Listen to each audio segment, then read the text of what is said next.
Okay, everybody, today in preparing for organic chemistry, we're still back on structures and we're going to talk about skeletal structures. So this is a little bit different. So we know that we have done, let's first get some pre-stuff out of the way. We've done Lewis structures. I've already done a video on that. I've done plenty of them in Gen Chem. I've done some in preparing for OChem. So you know that. So these are really the clearest way to, let's say, draw molecules. Because you draw out every atom and every bond and everything. How they're connected, you can use wedges, you can use lines, but I think we can all agree that these are very tedious. For example, we're not going to take the time to draw this. This is the Lewis structure for glucose. Now, if you would like to draw this and copy it or just take a screenshot, by all means, please do so. However, you can see how this is like really busy. So organic chemists, let's just say we're kind of lazy, maybe not. But you've heard me say it before, if you've been in my class, at the real heart of everything, like, I'm kind of lazy. So how about we say skeletal structures are a more efficient way, and this is what you're going to see. Now, it's called a skeletal structure because it's going to be like the skeleton. So let's say it's going to be like the skeleton of the molecule. Now, there's a few rules that we need to go over. So the first rule, we're going to talk about them, and then of course, you know me, we're going to go through several examples. All right, so each line is a bond. This is the same as it is in a Lewis structure. Now, the second rule is hydrogens are implied.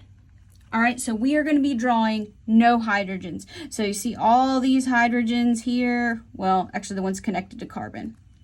Hydrogens are implied, let's say, bonded to carbon.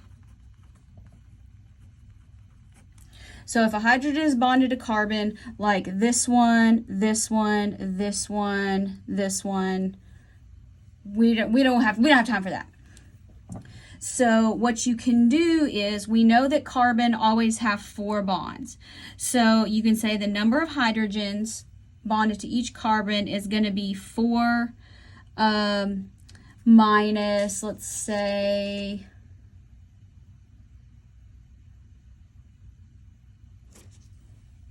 minus the number of bonds.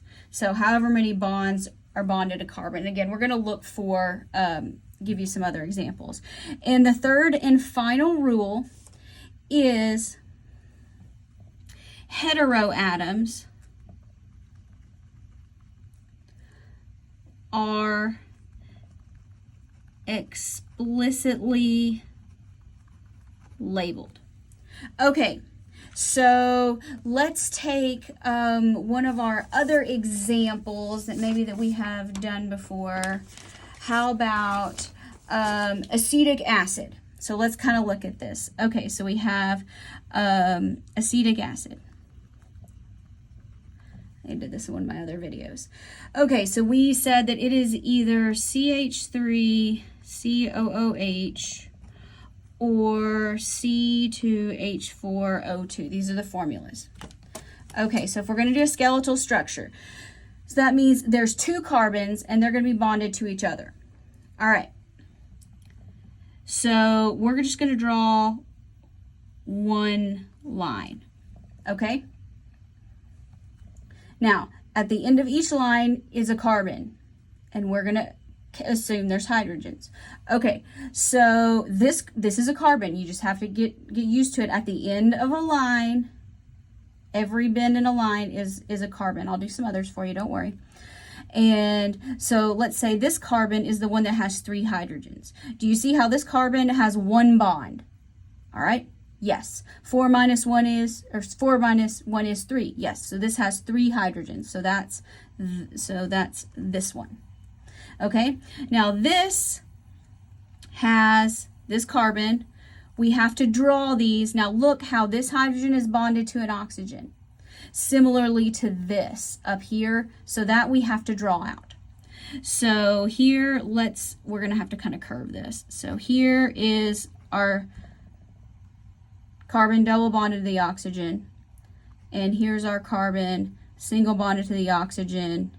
And we're not going to draw a bond. We're just going to put that on there.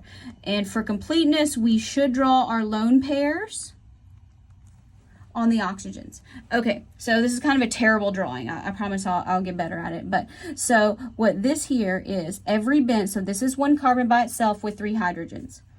This right here, here's the second carbon, here's the double bond to the oxygen, and here's the OH.